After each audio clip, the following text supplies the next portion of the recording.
Assalamualaikum warahmatullahi wabarakatuh. Salam sejahtera. Apa khabar semua anak-anak murid? Cikgu harapkan berada dalam keadaan sihat walafiat semuanya. Okey, kita masuk transisi ke kerjaya siri 2. Okey. Kemahiran advokasi diri dan komunikasi. Jadi apa itu advokasi diri dan komunikasi? Kita lihat apa makna dia. Okey, apa makna advokasi diri? Banyak makna. Pertama, faham keadaan diri sendiri ataupun reda. Kedua, suarakan kepentingan diri. Ketiga, beritahu keadaan diri pada orang lain. Keempat, bela diri dari dibuli. Kita lihat satu-satu, okey? Apa itu advokasi diri? Advokasi diri ni maksudnya kamu membela diri kamu sendiri. Kamu tidak boleh mengharapkan pembelaan daripada orang lain. Contohnya, cikgu bagi tahu kalau nak tahu perkataan advokasi ni, cuba kamu lihat di pejabat peguam. Dia ada tulis advocates. Maksudnya, kamu upahkan seorang peguam untuk membela kamu dalam sesuatu kes. Tapi dalam situasi ini sekarang, kamu bekerja, kamu tidak melibatkan diri dalam urusan seperti mahkamah. Tapi, libat pekerjaan. Jadi, kamu kena bela diri kamu sendiri. Sebab tu kita panggil dia advokasi diri. Kamu sendiri yang kena bela diri kamu. Tapi bila kamu nak harapkan cikgu atau ahli keluarga untuk membela kamu kan? Jadi kamu sendiri yang kena bersuara tentang keadaan diri kamu. Okey, pertama, faham keadaan diri sendiri ataupun reda. Jadi kamu kena reda terima diri kamu itu murid berkeperluan khas. Orang berkeperluan khas. Okey? Jadi bila kamu reda tu barulah datangnya macam mana kamu nak mengatasi kekurangan yang ada pada diri kamu. Okey, jadi kamu sedarlah kemampuan diri kamu. Seperti sini tulis sedar kemampuan diri kamu. Jadi, kamu jangan berasa rendah diri disebabkan kekurangan yang ada pada diri kamu. Sebab kamu kena ingat, walaupun Tuhan tu menarik sesuatu kekurangan pada diri kamu, tapi dia memberi sesuatu kekuatan yang tidak ada pada orang typical ataupun orang biasa ni. Dan juga kita pun ada kelemahan diri kita lah. Dan dia pun ada kelemahan diri dia juga. Okey, jadi cuba ajak ayah dan ibu, ingat apa kekuatan dan kelemahan diri kamu. Okay? Kamu berbincang pada dia. Okay? Jadi apa yang perlu kita buat jika tiba-tiba berlaku perkara di luar kemampuan diri. Sebagai contoh, saya beritahu, kamu ialah OKU menggunakan kerusi roda. Tetapi bagi orang lain, tiadalah masalah untuk melalui laluan yang ada tu kan. Jadi kamu yang berkerusi roda ni masalah. Jadi kamu berbincanglah dengan ibu bapa. Jadi ibu bapa ni akan memberitahulah pada kalau sekolah, kalau universiti, kalau di tempat kerja, dia akan beritahu lah anak saya ni sekian-sekian. Jadi perlukan satu bantuan. Okay? Jadi kamu kena tahu tentang kekuatan diri dan kelemahan diri kamu. Tapi ingat, reda. Bila kita reda ni, banyak kelebihan ni, banyak rahmat ni. Okay? Seterusnya. Okay, suarakan kepentingan diri. Elakkan diri kita dipergunakan oleh orang lain. Contohnya gaji kita setiap bulan, kita bagi pada orang yang kita tidak kenal. Boleh ke? Perlu ke penat lelah gaji kita diberikan pada orang yang ambil kesempatan pada kita? Okay. Jadi tips dia. Jika berlaku perkara di luar kemampuan diri, kita perlu bertenang, tarik nafas dalam-dalam dan cuba senaraikan langkah penyelesaian. Tanya pendapat orang yang kita percaya. Okay. Masalah ni sentiasa ada. Ia tak akan pernah berhenti. Jadi macam mana kita menyelesaikan masalah tersebut? Perlulah dengan caranya. Jadi ini tips dia cikgu bagi. Iaitu tarik nafas dulu. Tarik nafas dalam-dalam. Bertenang. Baru kita fikirkan macam mana cara nak menyelesaikan. Kita jangan meratip masalah tu datang. Sehingga menimbulkan beban pada diri kita dan pada orang lain juga. Okay? Kita sendiri yang akan menyelesaikan masalah pada diri kita. Kita jangan harapkan orang lain. Okay. Seterusnya, nombor 3. Beritahu keadaan diri pada orang lain. Bukan bermakna kita beritahu diri kita ni pada orang lain. Bukan bermakna kita lemah dan ambil kesempatan untuk dapat kerja yang ringan. Ini yang sering banyak berlaku. Dia beritahu dia lemah lah, dia OKU ni sekian-sekian. Dia nak dapatkan kerja yang ringan. Padahal gaji dia dengan orang yang tipikal ni sama saja. Okay? Jadi kita ada kemampuan diri dan kelemahan yang membataskan pergerakan kerja kita. Buat kerja yang diberi sampai siap. Kita kena ingat, kerja kita tak ada orang lain yang akan selesaikan. Kita sendiri yang perlu selesaikan kerja kita. Okay? Jadi, buatlah kerja yang diberi. Beritahu keadaan diri kita pada orang lain. Seterusnya. Okay, bela diri dari dibuli. Jangan buat kerja orang lain. Jika orang lain minta tolong kita, kita pastikan kerja kita siap dahulu. Jangan biarkan diri kita dibuli sehingga kita berasa tertekan. Ini yang berlaku murid berkeperluan khas kita yang bekerja, dia dibuli. Okey? Sehingga dia sendiri yang rasa tertekan. Ada yang nak bunuh diri lah, ada yang nak berhenti tak nak kerja lah, ada yang menangis lah. Jadi ingat, kita sakit atau mati, kedai syarikat akan cari orang lain. Jadi kita kena sayang diri kita. Tahu? Jadi kita ni ada keperluan yang kita perlu bayar. Ada benda yang kita nak sara. Ada orang tu dia nak sara ahli keluarga dia, mak dia ke ayah dia, ataupun mungkin adik dia yang bersekolah. Jadi dia perlu bekerja. Bila bekerja adalah gaji. Ada gaji adalah makanan. Faham? Jadi jika kita asyik dibuli je kan, ataupun kita sakit je, syarikat tu dia akan cari orang lain. Dia tak nak kamu. Jadi kita kena sayang diri kita. Untuk elakkan kita daripada dibuli sampai kita sakit, janganlah buat kerja orang lain. Kita pastikan kerja kita siap dulu baru kita bantu orang lain. Okey, kita masuk part seterusnya, iaitu komunikasi. Iaitu suatu keadaan yang memerlukan kita bersuara. Sekiranya mahukan sesuatu. Boleh ke kita nakkan sesuatu, tapi kita memberi signal tangan, kita muncungkan mulut, kita bagi suara merungut, macam merungut tu. Nak, tak boleh. Kita kena cakap. Kita ada mulut, kita kena cakap. Contohnya, sekiranya kita sakit, kita perlu maklumkan pada majikan yang kita cuti sakit dan perlu mendapatkan rawatan serta surat cuti sakit ataupun MC. Ini banyak berlaku Dia cuti, tapi dia tak beritahu kenapa. Sebab dia main cuti je, esok datang balik. Juga sama lah, sebab tu kita latihkan dekat sekolah, kamu perlu memberi surat tunjuk sebab ataupun sekiranya kamu sakit, berikan surat cuti sakit ataupun MC. Sebabnya nak melatih kamu bila bekerja nanti. Inilah dia.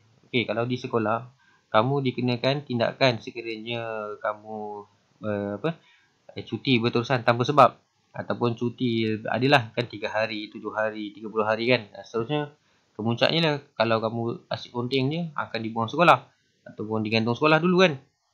Tapi ingat, kalau kamu bekerja, sekiranya kamu cuti tanpa sebab, kamu dilayak dapat 2 benda je. Pertama, kamu punya cuti tahunan akan dipotong, dan sekiranya cuti tahunan tu dah habis, kamu layak untuk dibuang kerja. Kamu nak ke kena buang kerja? Tak kan? Okey. Kita lihat.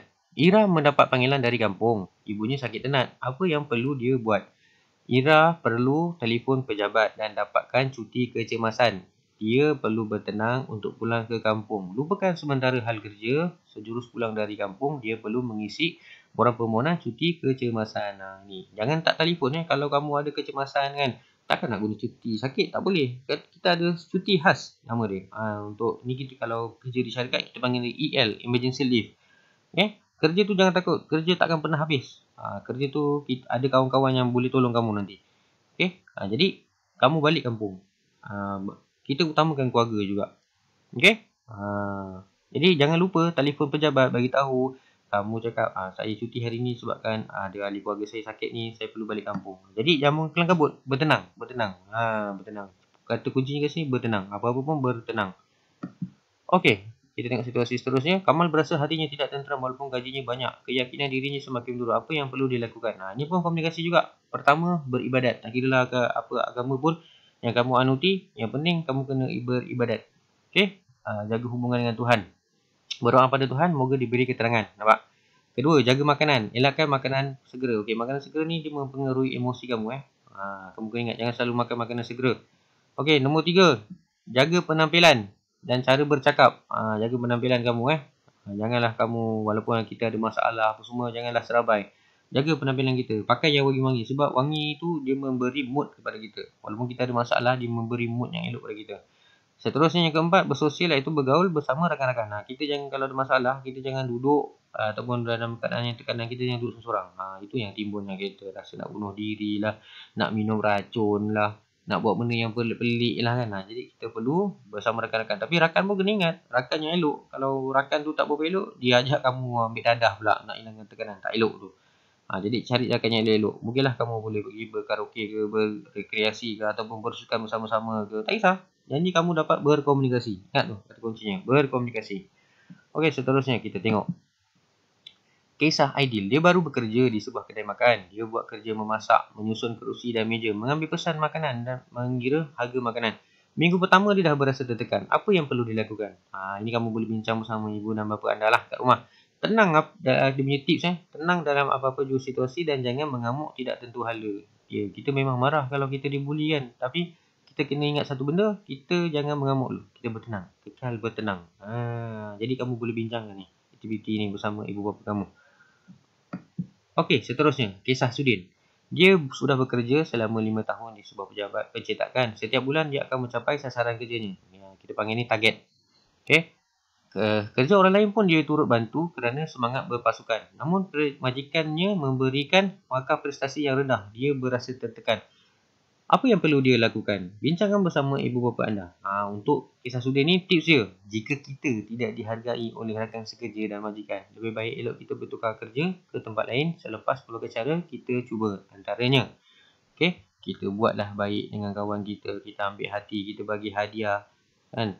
Kita buat yang sehabis mungkin kerja kita senyum, walaupun dia pandang dingin pada kita, kita cuba juga beri macam-macam lah yang positif, yang baik. Kita bagi makan pun ada, kita tolong dia pun ada, tetapi dia tetap pandang sinis ataupun dia tak suka kita. Jadi sudah tiba masanya kita bertukar kerja.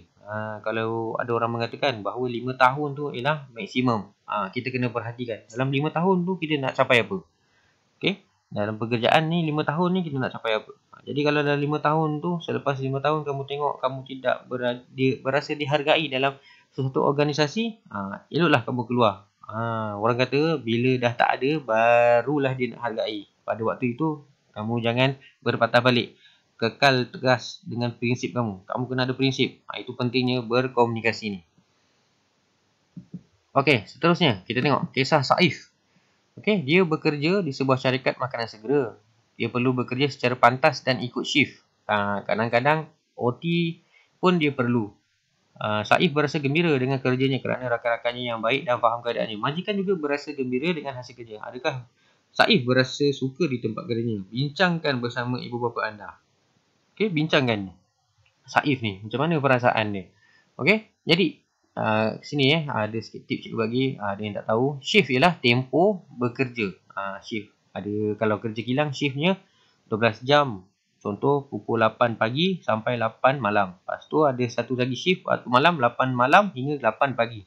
Itu kalau kerja kilang lah. OT pula atau kerja lebih masa ialah waktu kerja di luar waktu kerja shift. Akan diberi allowance tambahan. Contoh cikgu bagi tahu kamu kerja daripada jam 8 pagi hingga pukul 5 petang. Jadi kamu ada OT. Kamu nak OT lah, nak cari duit lebih. Mungkin kamu nak kahwin ke, nak beli kereta ke apa kan. Nak cari duit lebih. Kamu bosan nak duduk rumah tak ada buat apa. Kadang-kadangnya. Jadi kamu ambil OT tu daripada jam 5 hingga ke jam 7. Ataupun jam 8. 2 jam ataupun 3 jam tu kamu akan diberi allowance lebih. Allowance tambahan. Okey. Jadi sudah tamatlah tentang edukasi diri dan komunikasi. Jadi cikgu akan bagi soalan, kamu jawablah. Okey.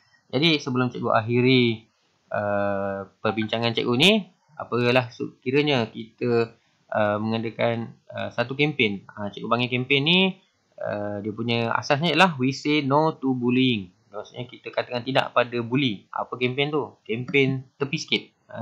Kempen tepi sikit. Kalau orang nak bully kamu kan, tolong tepi sikit. Okey. Jadi tips dia, untuk elakkan diri dibuli, kita perlu nampak tegas semasa bekerja. Katakan ya jika kerja kita, katakan tidak jika bukan kerja kita. Kena ingat tu.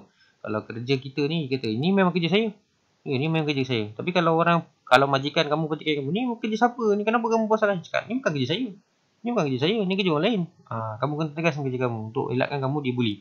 Ataupun rakan sekerja kamu pun bully kamu. Ini tolonglah buat kerja ni. Ini bukan kerja aku ni. Ini kerja kau. Kau buat kerja kau.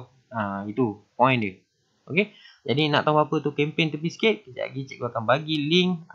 Kita tengok apa itu kempen tepi sikit. Sehingga itu kita berjumpa lagi. Wabillahi taufiq wal hidayah. Assalamualaikum warahmatullahi wabarakatuh.